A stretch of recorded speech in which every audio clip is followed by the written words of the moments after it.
Can I welcome everybody to this session on Islamophobia and Prevent. Just to introduce myself, my name is Nahella Ashraf. I am the co-chair of Greater Manchester Stand Up to Racism, and I will be chairing today's workshop. Just to explain how we're going to run this, we have a number of absolutely fantastic speakers, and what I will do is I will introduce each speaker before they're about to speak. And then when we've heard all of the four speakers, we're then going to open it up to a Q&A. You can add your questions and I will call you when it's time for you to speak. And we want to encourage as many people as possible to be involved in this. It is a workshop. We do want to discuss what people are doing and where they've come from and the kind of work they're involved in locally. And if you do want to also, within the Q&A feature, introduce yourselves, tell us where you're from, what group you're from, and hopefully we can have a great session. The aim is to start, and I'm shortly, in fact immediately, and then what we'll do is we aim to finish for about 4:10, so just bear that in mind. So I'm going to introduce our first speaker. Really proud to introduce this speaker. It's Omar Begg. He's from the Muslim Engagement and Development Organisation, and we've had the pleasure of working our Stand Up to Racism very closely with this organisation. So really pleased to introduce Omar. Omar, over to yourself. You just need to take yourself off mute. Thanks. Thank you very much, Nahella. So yeah, thank you very much for having me here today. I think the topic that we're going to discuss, opposing Islamophobia and the Prevent agenda, is a very timely topic, and it's a very pertinent one, I think, not just the Muslim communities, but every community across the UK. So when we talk about this topic, it's very important to understand what Islamophobia is. So in the news, in social media, we see instances of both men and women, visible and maybe not so visible Muslims, being attacked either verbally or physically. And we think that's what Islamophobia is. And while Islamophobia does obviously encompass hostility and hate crime, it encompasses far more than that. So it actually infiltrates every aspect of public life and creates barriers for Muslims and the communities to which they belong to. So it's an institutional problem.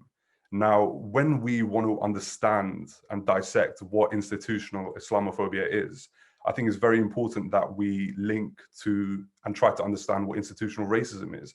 So we go back to Kwame Ture from the Black Panther Party, formerly known as Stokely Carmichael, and Charles Hamilton. And in 1967, when talking about what institutional racism actually is, they described it as being something subtle, something less overt than individual racism, as we see. And as a result of this, it receives less, firstly, public condemnation, and secondly, I would argue, public attention than individual racism. So let's contextualize this with institutional Islamophobia. So we've spoken about how hate crime is one aspect of Islamophobia, but there's also economic exclusion, such as discrimination Muslims face in employment, the media narratives and moral panics, which disproportionately portray them in a negative light.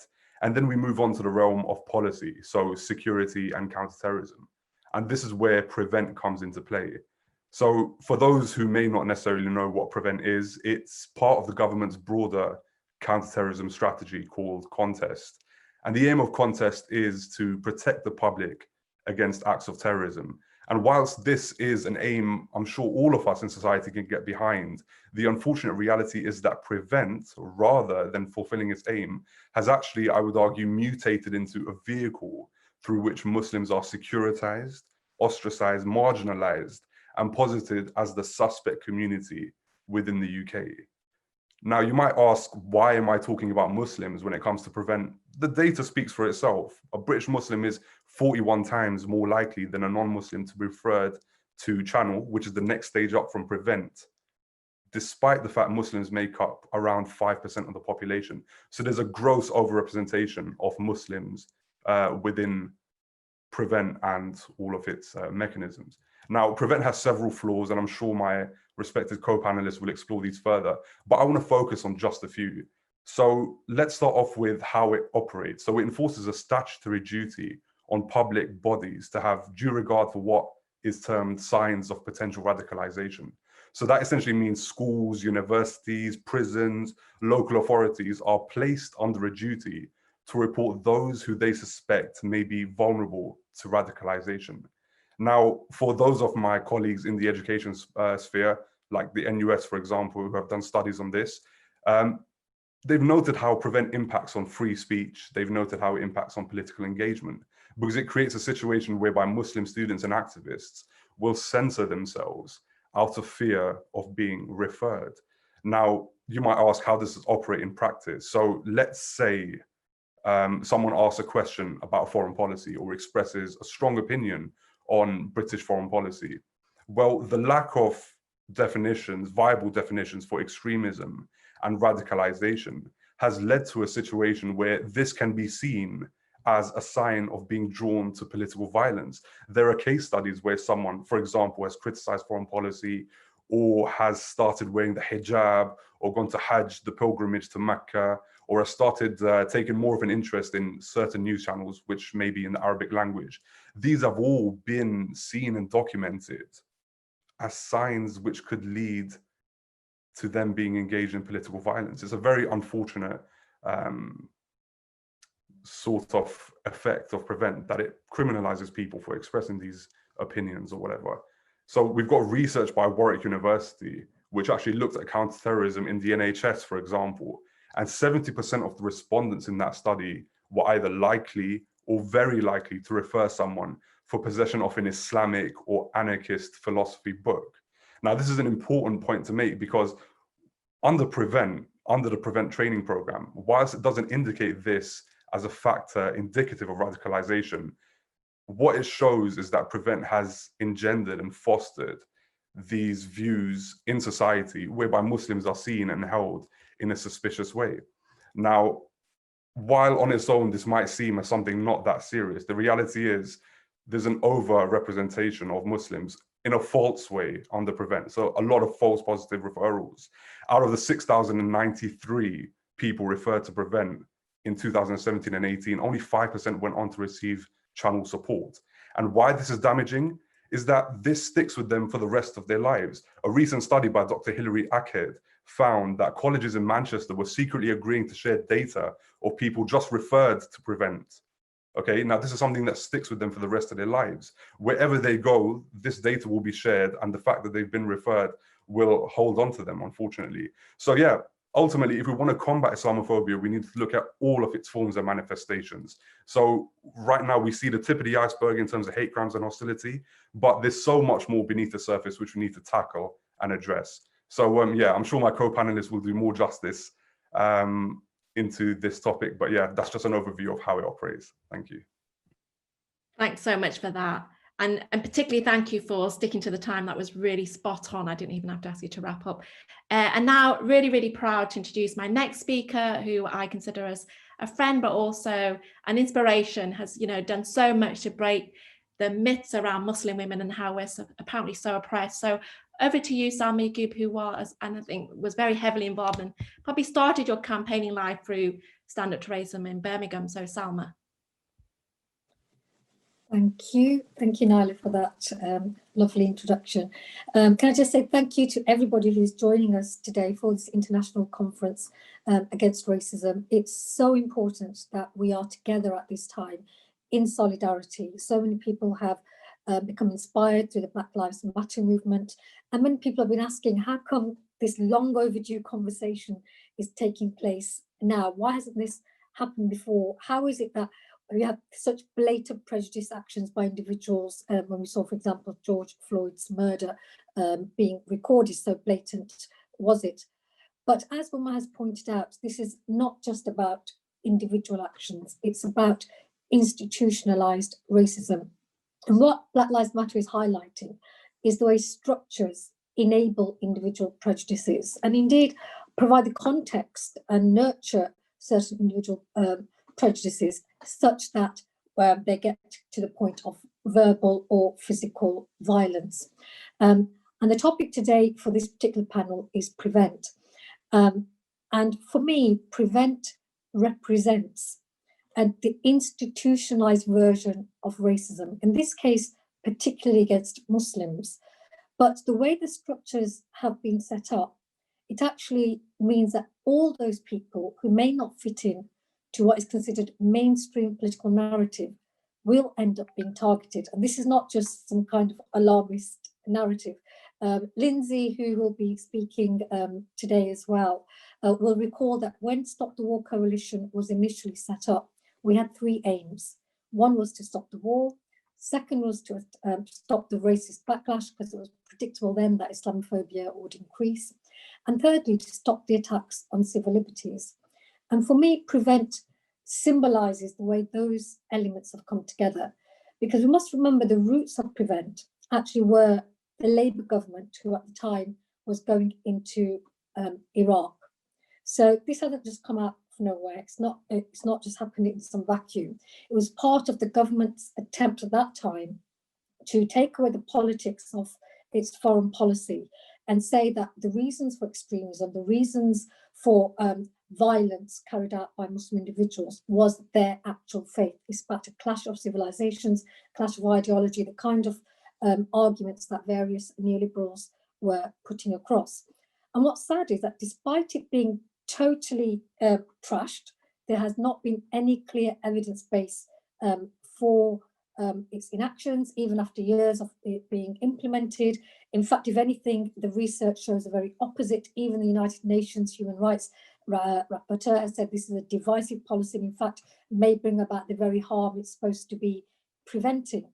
And more people have now started to speak up. So whether it's hundreds of academics, human rights organizations, and even people who are now being told it's their legal duty to enact PREVENT. And this is where it gets insidious.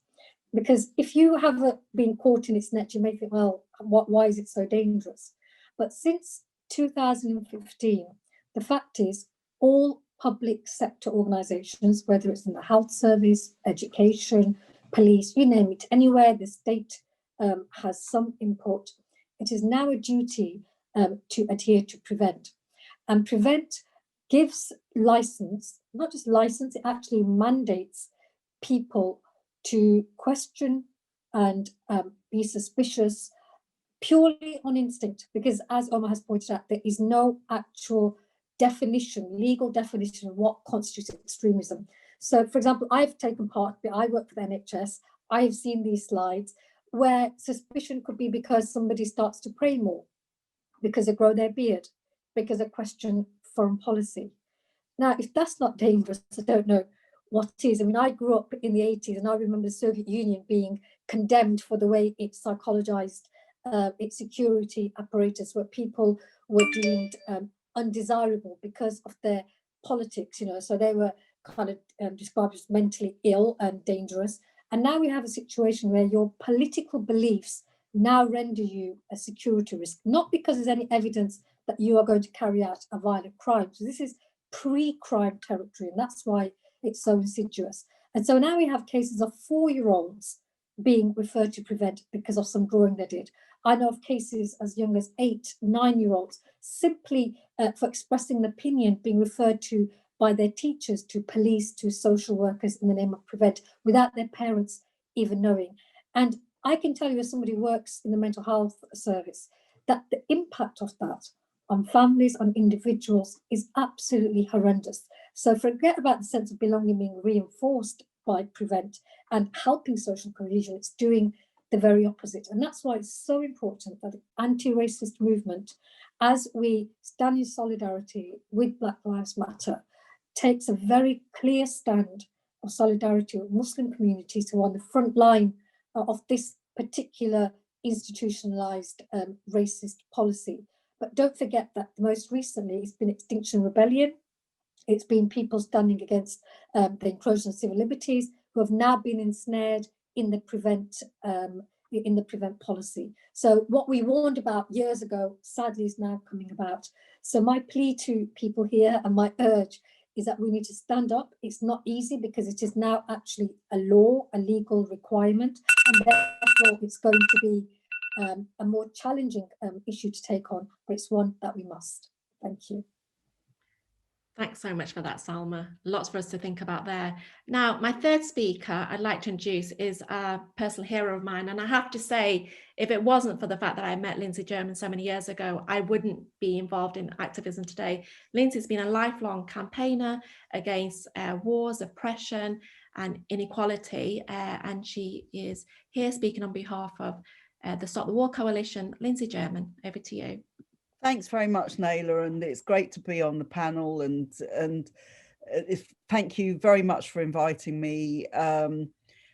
I'd like to follow on from what Omar and Salma have said. Obviously, I agree with everything that they've said about the nature of Prevent and the nature of the systematic institutionalized racism. And there are many sorts of racism in our society and across the world. But to me, Islamophobia is the most state-sponsored, the most damaging to us at the moment, and is very, very consciously a policy followed by governments across the world as part of a justification for their foreign policy. So just three very quick points. The first about war, which is that Islamophobia comes out of the war on terror. It doesn't mean to say it never existed before. Of course, there have always been people who opposed Muslims for a whole number of reasons. But if you like, the war on terror was a kind of rocket booster to Islamophobia. And as Salma quite rightly said, when we were founded,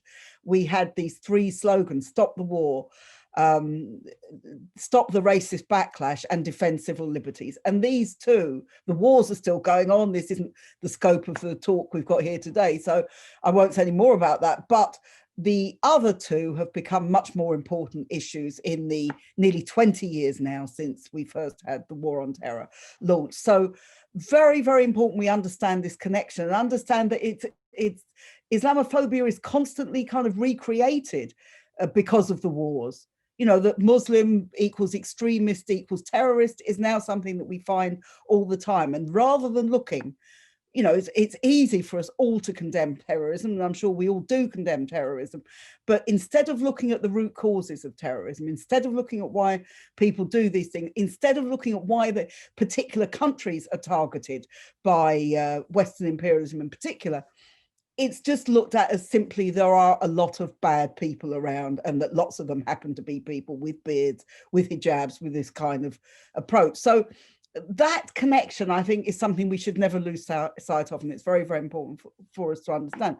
Second point I wanted to make is about this Tory government, because again, as speakers have said, this Prevent wasn't just didn't just come from the Tories, it came from Labour, but we now have an extremely unpleasant Tory government. Priti Patel at the Home Office, who's waging war against migrants.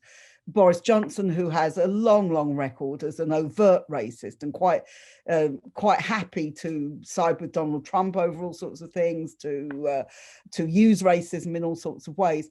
And there was a poll done last month about Tory attitudes towards Muslims, which is frankly horrific.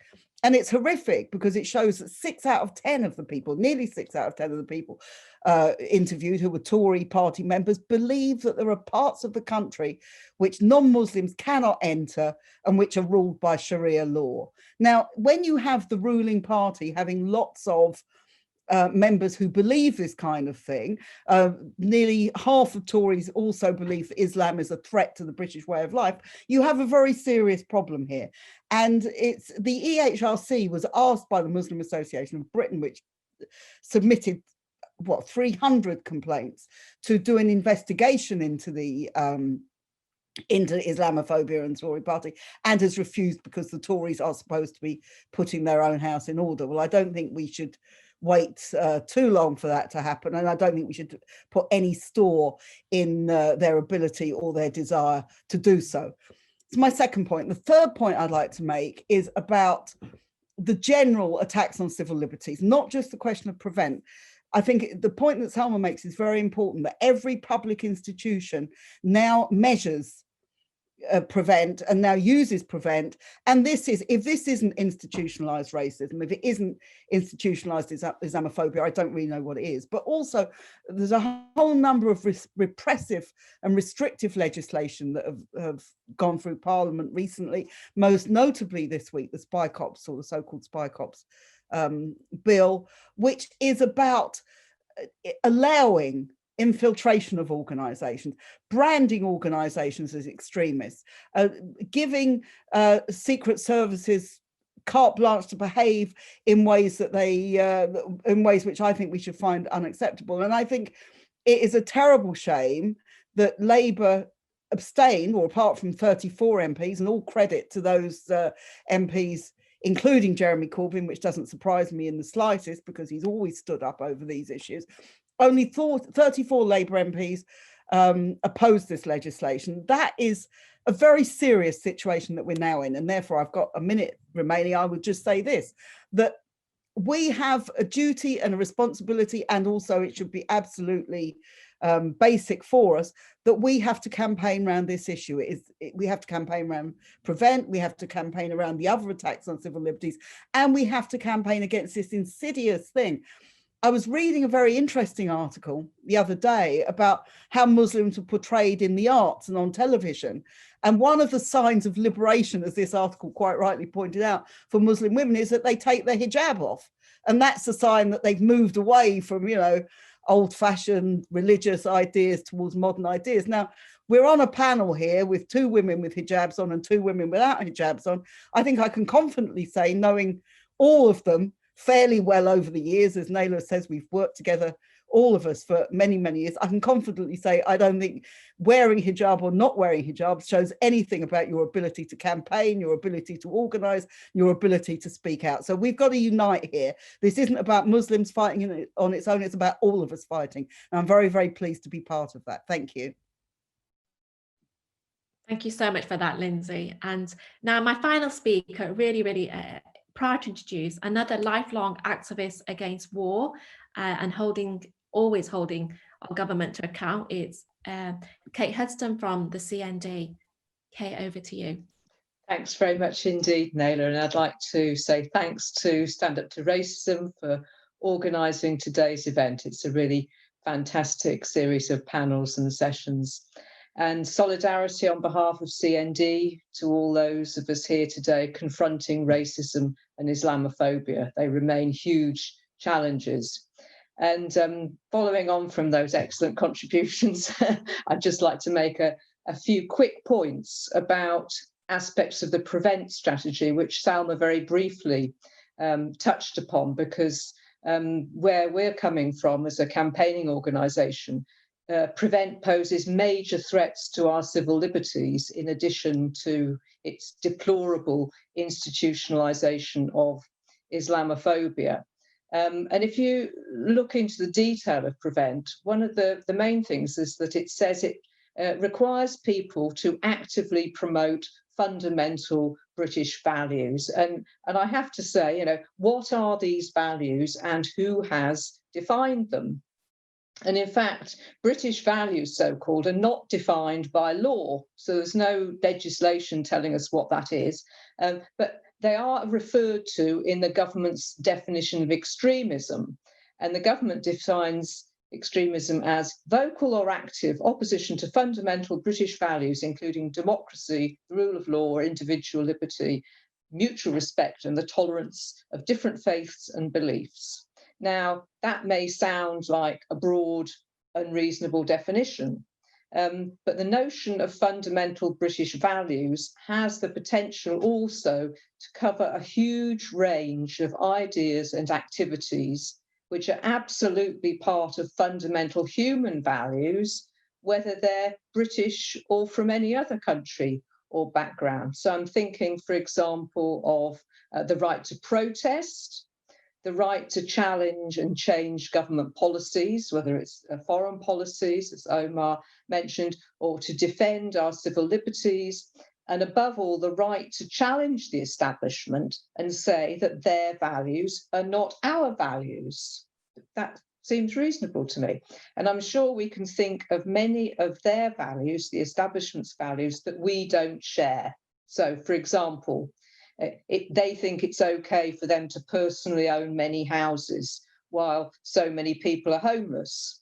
Or they may think it's okay to attack other people's countries, exploit their resources, or threaten them with nuclear weapons.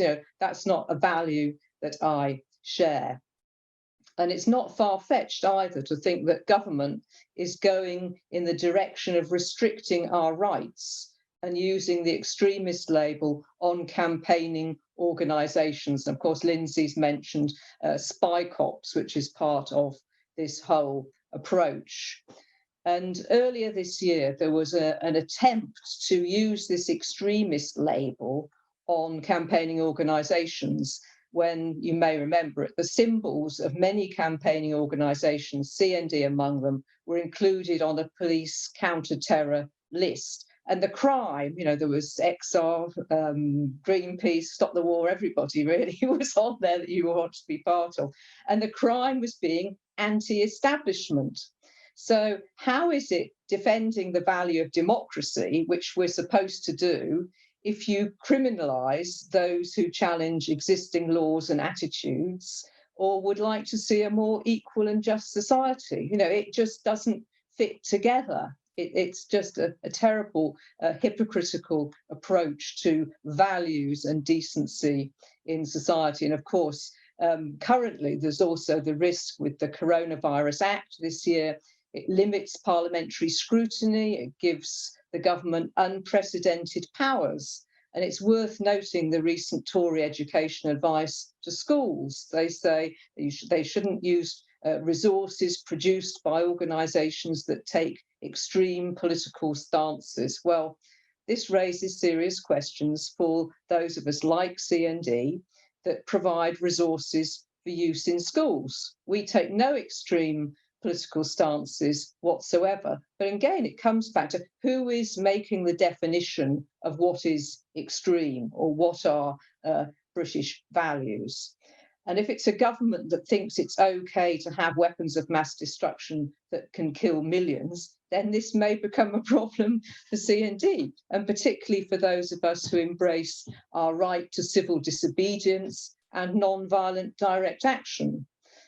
That's a well-established right in law, that you can break the law in order to prevent a greater crime taking place. But I suspect that this is a right we will have to vigorously defend. So to conclude, Nahella, we must together defend the right to challenge establishment views, to challenge their views of what are values and norms that we must all subscribe to. We must defend our right to pose alternatives and to stand up for all those who are affected by Prevent, by its institutionalization of Islamophobia and its slippery slope to the suppression of critical thought, ideas and action.